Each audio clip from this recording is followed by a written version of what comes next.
자, 긴 추석 연휴를 앞두고 박근혜 전 대통령도 집 생각이 나는 걸까요? 최근 변호인에게 언제쯤 집에 갈 수 있느냐고 물었다고 하는데 과연 박 전 대통령은 추석이 지나고 나면 집으로 돌아갈 수 있을까요? 박지훈 변호사 이 문제 짚어보겠습니다. 어서 오십시오. 안녕하십니까? 네.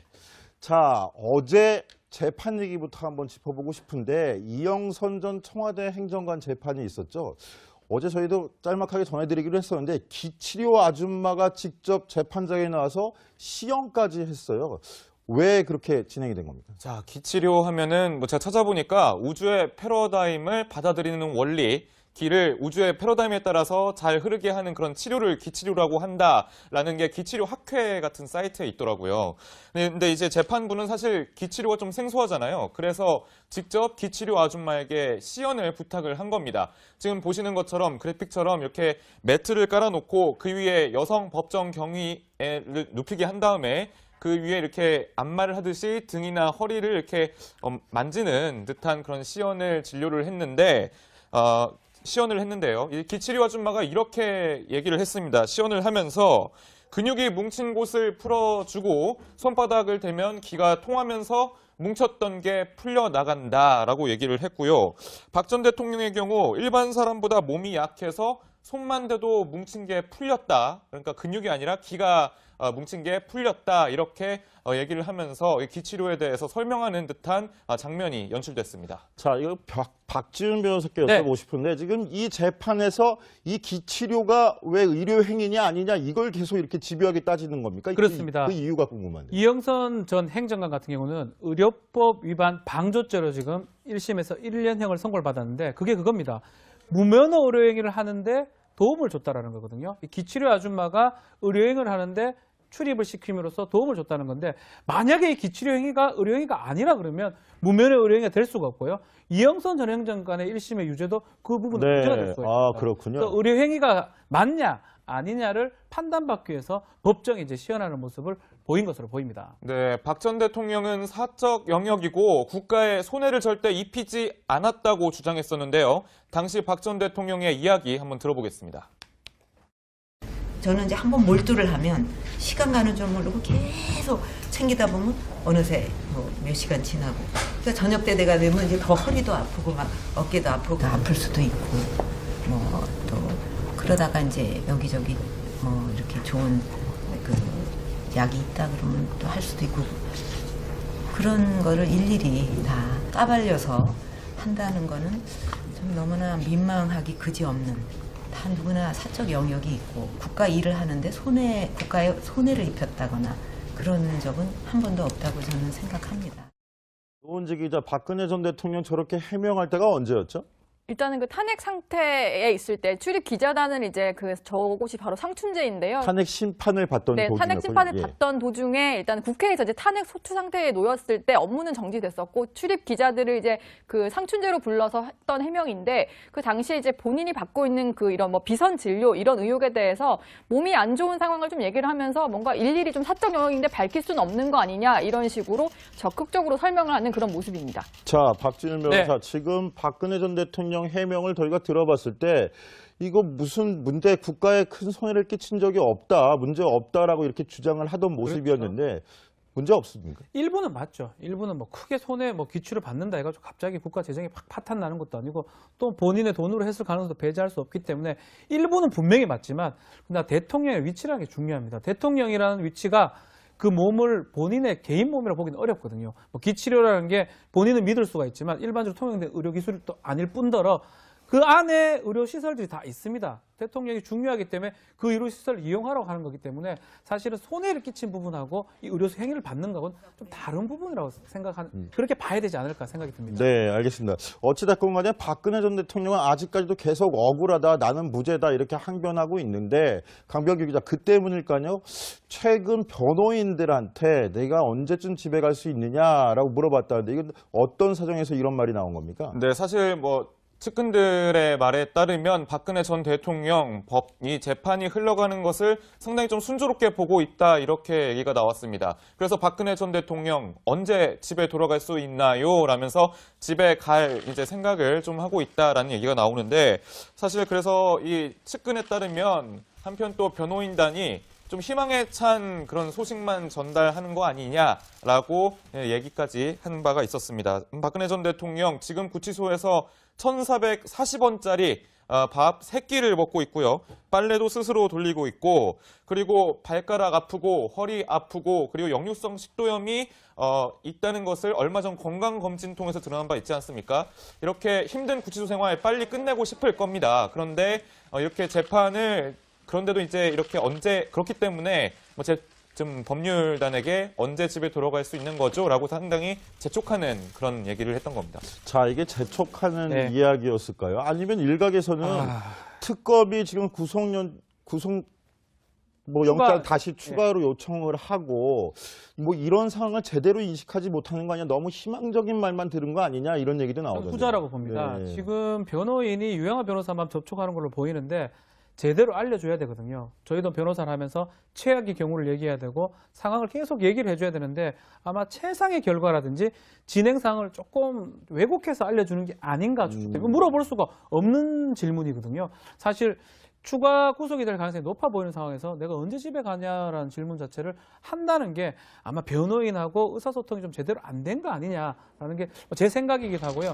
변호인 입장에서 또 전직 대통령이고 모시던 사람이기 때문에 모시던 분이기 때문에 쉽게 어떤 상황을 면밀하게 정확하게 얘기를 못했던 게 아닌가 이렇게 생각이 듭니다. 그러면요, 그 통상 네. 의뢰인들한테 그 법정 상황이나 이렇게 법정 분위기, 이렇게 재판 분위기를 설명할 때 그게 희망적인 섞인 말을 많이 합니까? 아니면 최악의 상황을 좀 가정해서 이런 거 각오하셔야 됩니까? 아주 이렇게 최악의 상황을 가정하면 왜냐하면 책임져야 되거든요. 변호사가. 그렇죠. 변호사가 책임을 져야 나올 것 됩니다. 같아도 어지간하면 못 나온다고 조금 부풀려서 얘기합니다. 못 나옵니다. 정말 제 말을 잘 하고 저하고 같이 잘해야지만 실형이 피하고 집행유예 받을 수 있고 아니면 무죄를 받을 수도 하는데 최악의 경우를 항상 얘기하는 게 일반적인 변호사의 모습인데 네. 글쎄요.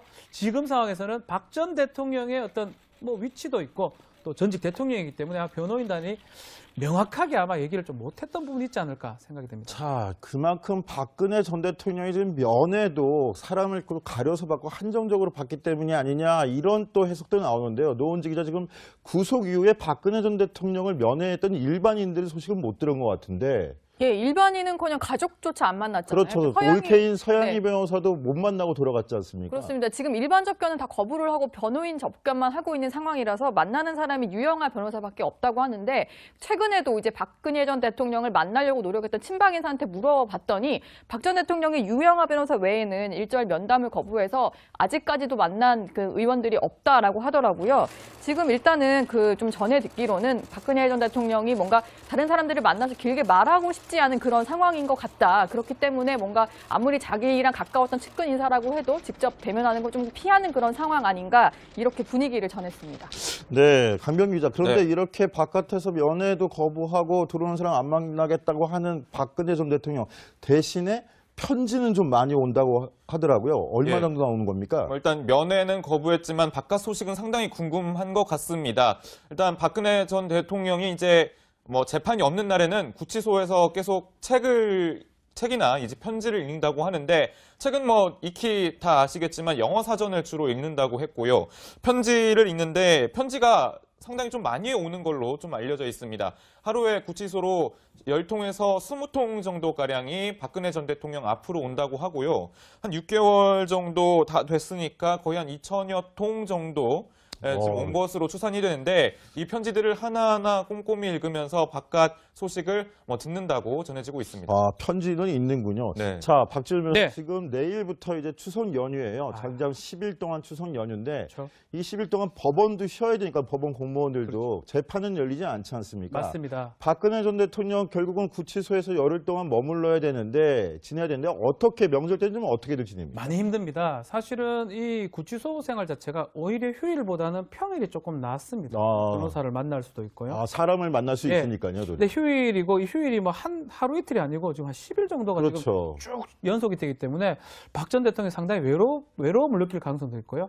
또 쉰다고 생각이 안 들 겁니다. 막 그렇기 때문에 저는 뭐 좀 조심스럽게 가족이나 뭐 친지, 특히 뭐 당 관련 정치인들의 접견이 될 수도 있지 않을까. 뭐 변호사가 가지는 못할 것 같고요. 막 그러나 가족 면회가 특별 면회 같은 것들을 가능성은 좀 배제할 수가 없다. 본인이 계속 거절을 했는데 이번에는 굳이 거절을 하지 않지 않을까라는 아, 추측을 그런, 해봅니다. 또 연휴도 기니까. 너무 기니까요. 또, 예, 네. 또 구속된 지도 거의 뭐 지금 6개월에 너무 가까이 오래됐거든요. 그럴 가능성이 있다. 이렇게 관측을 좀 하시는군요. 자, 그런데 구치소에 있으면 이렇게 소포 같은 것도 받을 수 있습니까? 네, 뭐 이게 소포 자체가 뭐 완벽하게 그대로 받지는 못하지만 약간의 검열을 네. 통해서 위해 물질이라든지 이런 것들이 없다는 게 확인이 된다면 편지, 소포 이런 것도 가능하고요. 특히 소포 같은 거 말고 중요한 어떤 음식이나 이런 것들은 또 절차에 따라서 사식을 넣는다는 그런 개념으로 넣을 수가 있습니다. 아, 그렇군요. 만약에 뭐 그런 것들을 누가 넣는다 그러면 받아볼 가능성도 있지 않나요? 제가 이거 왜 여쭤보냐면 노원지 기자 매년 청와대에서 추석 이렇게 명절 되면 선물들을 좀 보내지 않습니까? 기자들도 뭐 가끔 주기도 하고 소외계층도 전달하기도 하고 또 한 군데 보내는 곳이 전직 대통령 가족들한테 보내는데 근데 오늘 보도 나온 거 보니까 박근혜 전 대통령은 이 선물 못 받았다고 하더라고요. 누구누구는 받고 누구누구는 안 받고 이게 어떻게 좀 기준이 어떻게 설정된 거예요? 네, 일단 못 받은 사람이 3명인데요. 네. 3명이 못 받게 된 이유가 좀 각각 있는데 좀 정리를 해봤습니다. 일단 못 받은 사람이 저렇게 전두환, 노태우, 박근혜 전 대통령인데 일단은 뭐 그 전두환, 노태우 전 대통령 같은 경우는 12.12 그리고 5.18 광주 민주화 운동 이것 때문에 뭐 유혈진압 이런 것 때문에 징역형을 선고받아서 일단 전직 대통령에 대한 예우가 박탈된 상태입니다. 그렇기 때문에 예우를 하지 않아도 되는 그런 대통령들이어서 저렇게 전달하지 않은 거고 박근혜 전 대통령 같은 경우는 청와대 관계자가 그 지금 구치소에 수감 중이어서 선물을 보낼 수 없었다라고 얘기를 했는데 사실은 뭐 그 쌀이나 이런 뭐 곡물 같은 것들을 선물로 주는데 일단 뭐 지금 본인이 집에 없는데 자택으로 보낼 수도 없을 거고 뭐 그런 식의 이유를 설명을 하더라고요. 그래서 구치소에 있어서 주지 못했다 얘기를 했는데 한 가지 좀 재밌는 사실은 지금 이제 엄청나게 현 정부와 좀 공방을 벌이면 좀 날선 그런 반응을 내고 있는 이명박 전 대통령은 선물을 받았습니다. 그래서 그걸 가지고 사실 뭐 병 주고 약 주냐 이런 얘기까지 나와서 청와대 관계자한테 또 물어봤더니요. 이렇게 얘기를 했는데 일단은 뭐 그 지금 사건 수사 진행이 되고 MB 정부 때 블랙리스트 의혹에 대해 좀 나오는 상황이지만 그것과는 좀 별개의 문제 아니냐. 예우를 해야 되는 전직 대통령이라서 보낸 것뿐이다. 이렇게 설명을 했습니다. 자, 선물 받은 이명박 전 대통령은 그 선물을 어떻게 할까도 궁금한데 저희가 조금 있다가 한번 물어볼 기회도 있을 것 같습니다. 잠시만 좀 기다려 주시고요. 박지훈 변호사, 네. 아까 제가 조금 전에 했던 질문에 따르면 이제 청와대 해명이 좀 안 맞는 것 같아요. 그게 아니, 쌀이든 선물이 곡물이든 간에 박근혜 전 대통령 구치소에 있더라도 받을 수 있었고. 근데 되게 힘들죠. 뭐 제가 말씀드린 원칙적인 얘기를 드린 거고 실제로 이제 그 차입이 되고 안으로 들어가려 그러면 절차적인 부분이 좀 있기 때문에 그래서 주려고 정말 마음을 먹었으면 저거 다 쌀이거든요. 네. 쌀을 뭐 오곡 이런 것들을 주는 거기 때문에 큰 문제는 없는데 아마 청와대 입장에서는 그 절차를 또 지키는 게 또 하여튼 좀 구치소에 그걸 준다는 게 조금 애매하기 때문에 예, 아마 그래서 뺀 게 아닌가. 뭐 그렇게 해석하는 게 예. 맞을 것 같습니다. 자, 그럼 박지훈 변호사 한번 더 여쭤보고 싶은 네. 게 오늘 또 화제의 판결이 있어요. 자, 네가 최순실이냐? 네. 이거 큰 욕이라면서요? 네, 진실이 밝혀졌으니까 회사를 관둬라면서 네가 최순실이냐라는 얘기를 했는 거를 모욕죄라 인정을 했었고요. 또 뭐 이제 직장에 왔던 사람들한 자기 영업장, 여관에 왔던 모텔에 왔던 사람한테 최순실 1, 2, 3 같은 것들 이렇게 얘기해서 최순실 자체가 이게 우리가 모욕죄가 추상적 표현을 하면서 그 사람의 사회적 가치를 떨어뜨리는 행위를 모욕죄라고 그러니까 네. 최순실이라는 자체가 이 단어 자체가 사회적 가치를 떨어뜨리라는 걸 법원은 이제 본 겁니다. 아. 최순실 이 세자를 씀으로써 그 사람의 사회적 가치가 떨어진다고 판단한 거고 글쎄요 뭐 아마 누구 이름을 통해서 이렇게 그게 모욕죄가 되는 게 아마 잘 없거든요. 욕을 하는 경우는 있을 수 있지만 이제는 최순실 자체가 그 사람한테 얘기하면 욕하고 똑같다는 어떤 그런 거고 뭐 특히 그 사건에 실형도 선고를 받았습니다. 자, 그만큼 사회 인식이 아주 안 반영된 좋았던 거죠. 네. 아, 참, 뭐 화제가 되고 있는 판결에서 잠깐 소개를 시켜드렸고요. 자, 긴 추석 연휴를 앞두고 박근혜 전 대통령도 집 생각이 나는 걸까요? 최근 변호인에게 언제쯤 집에 갈 수 있느냐고 물었다고 하는데 과연 박 전 대통령은 추석이 지나고 나면 집으로 돌아갈 수 있을까요? 박지훈 변호사 이 문제 짚어보겠습니다. 어서 오십시오. 안녕하십니까? 네. 자, 어제 재판 얘기부터 한번 짚어보고 싶은데 이영선 전 청와대 행정관 재판이 있었죠. 어제 저희도 짤막하게 전해드리기로 했었는데 기치료 아줌마가 직접 재판장에 나와서 시연까지 했어요. 왜 그렇게 진행이 된 겁니까? 자, 기치료 하면은 뭐 제가 찾아보니까 우주의 패러다임을 받아들이는 원리, 기를 우주의 패러다임에 따라서 잘 흐르게 하는 그런 치료를 기치료라고 한다라는 게 기치료 학회 같은 사이트에 있더라고요. 근데 이제 재판부는 사실 기치료가 좀 생소하잖아요. 그래서 직접 기치료 아줌마에게 시연을 부탁을 한 겁니다. 지금 보시는 것처럼 그래픽처럼 이렇게 매트를 깔아놓고 그 위에 여성 법정 경위 처음이라 보기는 어렵거든요. 뭐 기치료라는 게 본인은 믿을 수가 있지만 일반적으로 통용된 의료 기술이 또 아닐 뿐더러 그 안에 의료 시설들이 다 있습니다. 대통령이 중요하기 때문에 그 의료 시설을 이용하라고 하는 거기 때문에 사실은 손해를 끼친 부분하고 이 의료 행위를 받는 것은 좀 다른 부분이라고 생각하는 그렇게 봐야 되지 않을까 생각이 듭니다. 네, 알겠습니다. 어찌됐건 간에 박근혜 전 대통령은 아직까지도 계속 억울하다, 나는 무죄다 이렇게 항변하고 있는데 강병규 기자, 그 때문일까요?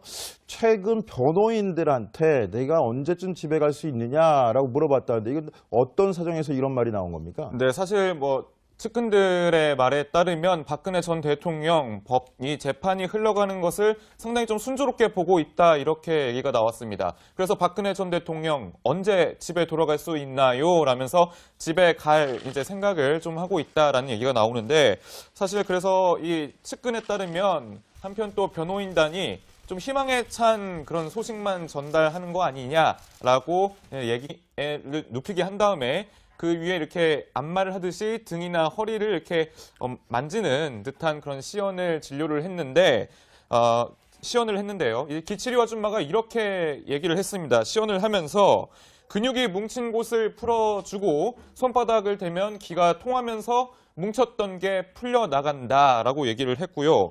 박 전 대통령의 경우 일반 사람보다 몸이 약해서 손만 대도 뭉친 게 풀렸다. 그러니까 근육이 아니라 기가 뭉친 게 풀렸다. 이렇게 얘기를 하면서 기치료에 대해서 설명하는 듯한 장면이 연출됐습니다. 자, 이거 박지훈 변호사께 네. 여쭤보고 싶은데 지금 이 재판에서 이 기치료가 왜 의료 행위냐 아니냐 이걸 계속 이렇게 집요하게 따지는 겁니까? 그렇습니다. 그 이유가 궁금한데. 이영선 전 행정관 같은 경우는 의료법 위반 방조죄로 지금 1심에서 1년형을 선고를 받았는데 그게 그겁니다.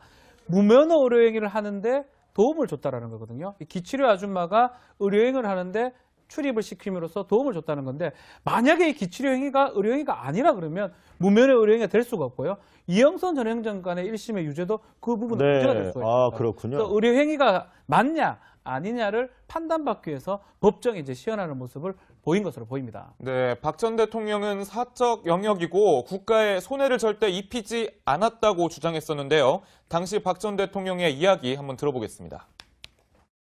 저는 이제 한번 몰두를 하면 시간 가는 줄 모르고 계속 챙기다 보면 어느새 뭐 몇 시간 지나고 그러니까 저녁 때 내가 되면 이제 더 허리도 아프고 막 어깨도 아프고 아플 수도 있고 뭐 또 그러다가 이제 여기저기 뭐 이렇게 좋은 그 약이 있다 그러면 또 할 수도 있고 그런 거를 일일이 다 까발려서 한다는 거는 좀 너무나 민망하기 그지없는 다 누구나 사적 영역이 있고 국가 일을 하는데 국가에 손해를 입혔다거나 그런 적은 한 번도 없다고 저는 생각합니다.